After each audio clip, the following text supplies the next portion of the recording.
Hello everyone. Today I'd like to be reading a new fanfic I've seen. I've read it and I think I like it. Plus this channel has not been doing anything and sitting around, and I finally got all the software to get this channel off the ground, hopefully. Fingers crossed on that one. So yeah, I'm just like a brony like you guys are. So this is called False Traitor, True Hero by NekoNushi. Probably pronounced that wrong. And I'm probably just going to be reading the prologue and maybe chapter 1. How much I can get done in 15 minutes, we'll have to see, won't we? So I probably put a link for it in the description, not a big deal. So let's start here. Okay, prologue. False Traitor, True Hero. Just remember, this is a humanized story. Think of it as an anthro. Fluttershy and Rainbow Dash have wings, but are still human. And Twilight and Rarity have horns, but again, are humans. Hope that cleared up any confusion. Lightning crashes, leaving cracks of white across the night sky, while thunder booms, mixing the crashing and booming with the sound of torrential rainfall pouring down all around you. You struggle to stand, your body heavily wounded and losing blood rapidly. You know that you'll die soon if you don't find help. Considering that you're in the middle of the everfree forest, the possibilities of finding any is slim to none. Finally, to your feet, you begin to stagger forward, desperate to get out of the forest. Your body was covered in bruises, cuts, and gashes, leaving your clothes blood-stained and torn. Thoughts begin to cross your mind as you limp through the dense forest. Is this the right way? Will you just be walking back into that treacherous bastard that attacked you? Will you trudge through this damn forest until death decides to end your suffering? You shiver, the loss of blood and cold rain freezing your body. Continuing to stagger forward, you notice that the thickness of trees begin to thin out, hope of survival glimmering through the darkness. You begin to quicken your slow pace a tad. Time slowly crept by as you limped out of the forest. A rock in your path trips you up, causing you to stumble and fall to the ground. You instinctively stick your arms out to protect your face, but instantly regret it. A gash that felt as if it had reached the muscle is present on your forearm. All your weight falls upon that wound, and pain shrieks through your body. You scream in agony and rise to your feet. The pain was numbing you. You can make a couple more steps before exhaustion takes over your body and collapse. Surveying your soon-to-be final resting place, you notice that under you is a dirt path, most likely formed from many shoes being trod upon that land. You lay on your side, blood from your wounds leaking out onto the dirt under you. Along with the sounds of rainfall and booming thunder, another sound slowly approaches you. Footsteps. Someone is nearing you. After a couple seconds, a girl who looks to be around 18 with pink hair and an umbrella to match it comes across your wounded self. She drops the umbrella and rushes to your aid, crouching down next to you. Are you okay?" she calls out, fear, concern making her voice tremble. She takes notice to your wounds and gasps. Unconsciousness takes over your mind, and your sight slowly fades to black. So yeah, that was the prologue. Very short prologue, not bad. Definitely seen worse prologues. I'm going to do chapter 1, depending on how long it is, and probably wrap it up, just to give you guys a taste of what's going to come. Okay, chapter 1's not that long, so I'll read it for you. Oh, nope, that's the prologue. I took the chapter 1 thing literally. It's actually chapter 2 on the page. This is a long chapter. Oh well, I'll try to read it. Okay.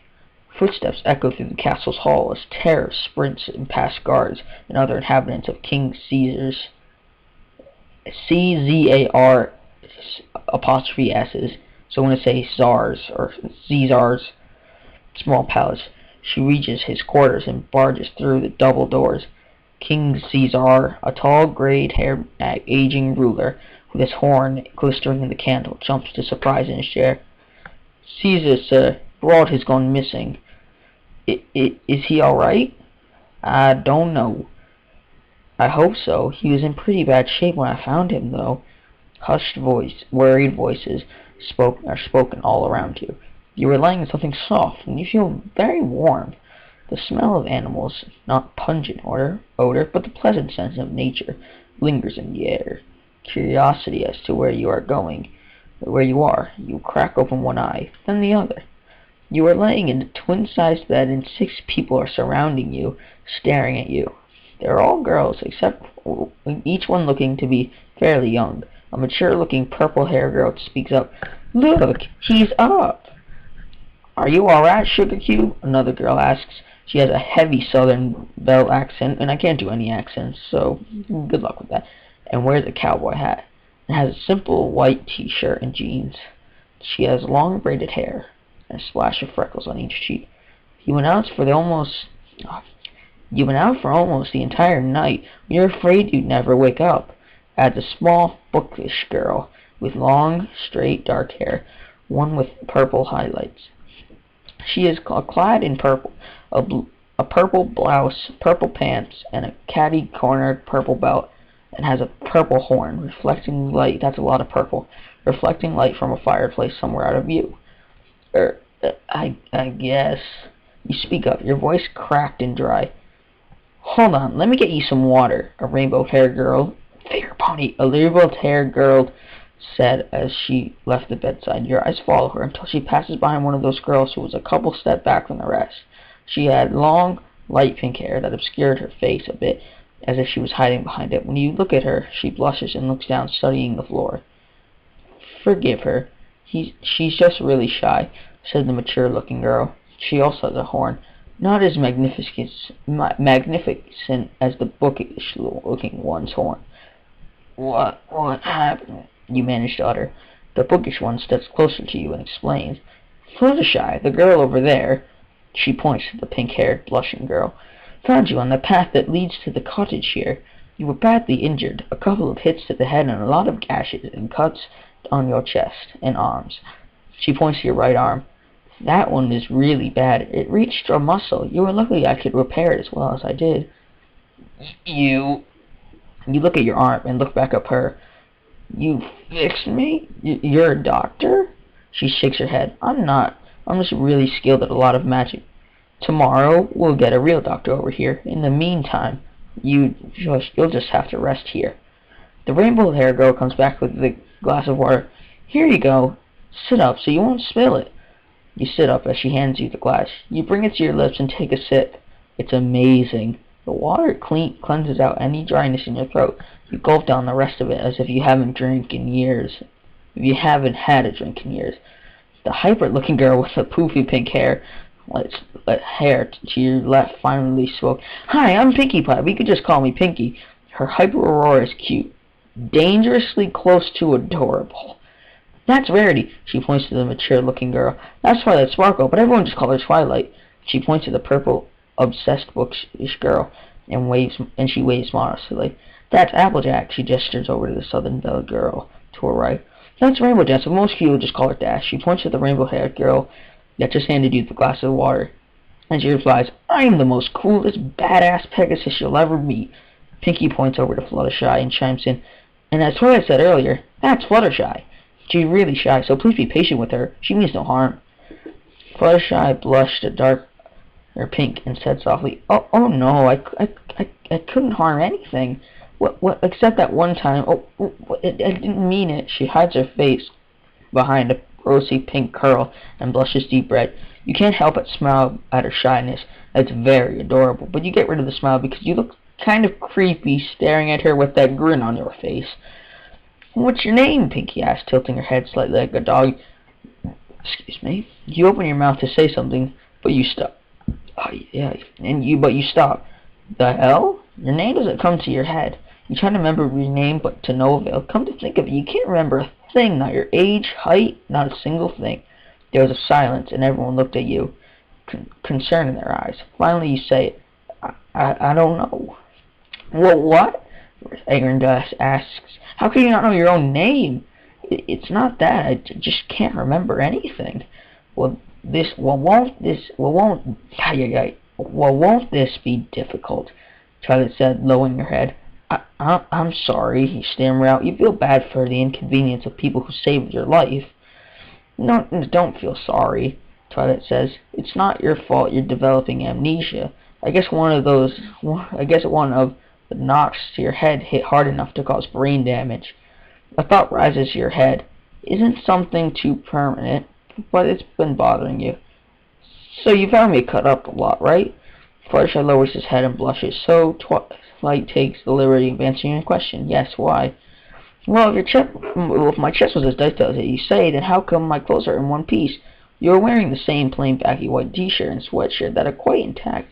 You look around the room and notice there are only 6 girls and yourself there. No other men. Did one of you change me? You stammer out, your face getting red. The other's faces grow as well.